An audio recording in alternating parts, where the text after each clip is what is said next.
Hi, Evil Dragon here, and as you can see I received some things to play around with for the Pyra. This is the first version 3D printed of the Pyra case. It's a very first version. There are a lot of things still missing, as you will see when I show you the video, but I will show you a bit of the new features we've got here. So first you can see, of course, there's another keyboard row. Here are the 4 switches, which are not yet final, but you can see they're there as well as 2 more buttons. We don't have the shoulder buttons here yet, they are currently being in development.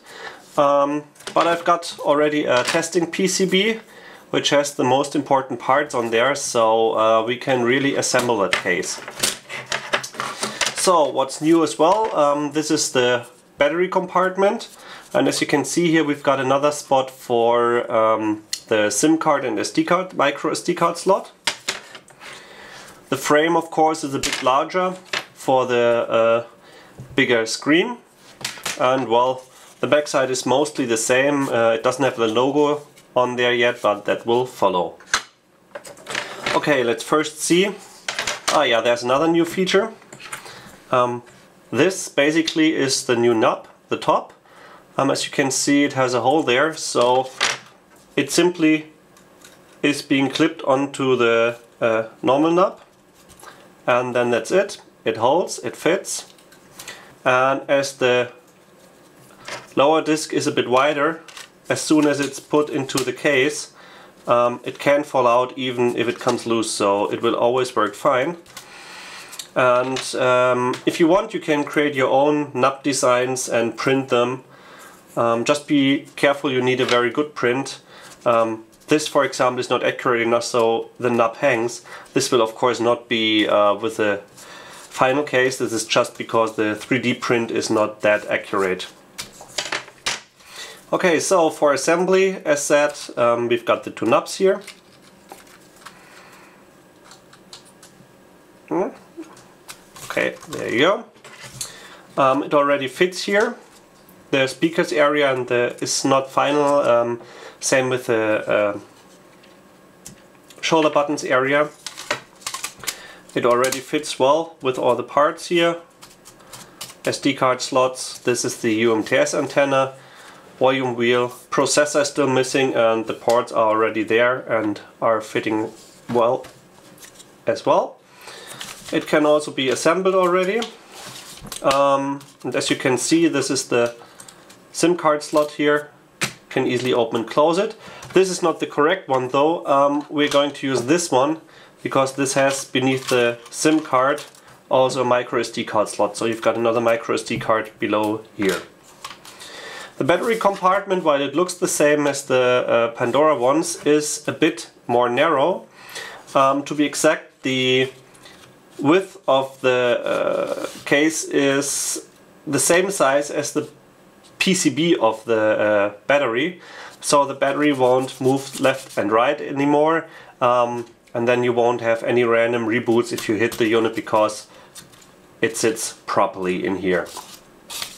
So let's take a look at the back side. As you can see, the few ports, there's the micro USB 3 port, 2 USB host ports. This one will, or that one, I don't know which exactly, will probably be an eSATA combo in the end. Then there's a micro HDMI port, headset port. This is where the shoulder buttons will go here. And this is another micro USB port for charging the unit, so you can still use the USB 3.0 port. Or you can also use it for serial out. So if you connect that and to your PC, then it will register as a serial USB cable, and then you can directly access the boot process and see what the CPU is doing. So perfect for kernel development or similar. Okay, well, nothing new with the battery case. With the battery lid, the lid will be made stronger in the final case, so it's a stronger plastic so that none of the part here will break out. That was an issue with the older one, but it will be more stable. Then what's also new here is I don't have the hinge in there yet. that will change as well. Probably we are looking for a new hinge so that it will work better than the old one. But what we changed with the case is you can now assemble the full case and disassemble the display without having to disassemble the lower unit. So you can now access the LCD and replace it or mod anything in there without having to open up the bottom part of the case. Well, yes, so that's the first, very first 3D printed Pyra prototype case.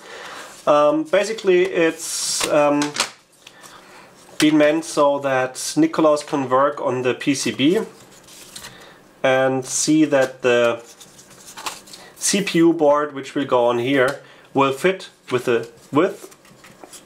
And so he now has the cases to test and to measure everything, so we can make sure everything fits in the end. In worst case, we'll have to make the plastic here thinner a bit or change minimal so that the CPU board can be replaced as well. Well, that's a bit of things to play around. So we're moving forward. The case is not yet finished. The keymat doesn't exist yet, but it's a first 3D print and it works well. Well, you can already insert an SD card if you like, but that's just a dummy board that's not working. And of course I continue to inform you about further Pyra developments. See you soon!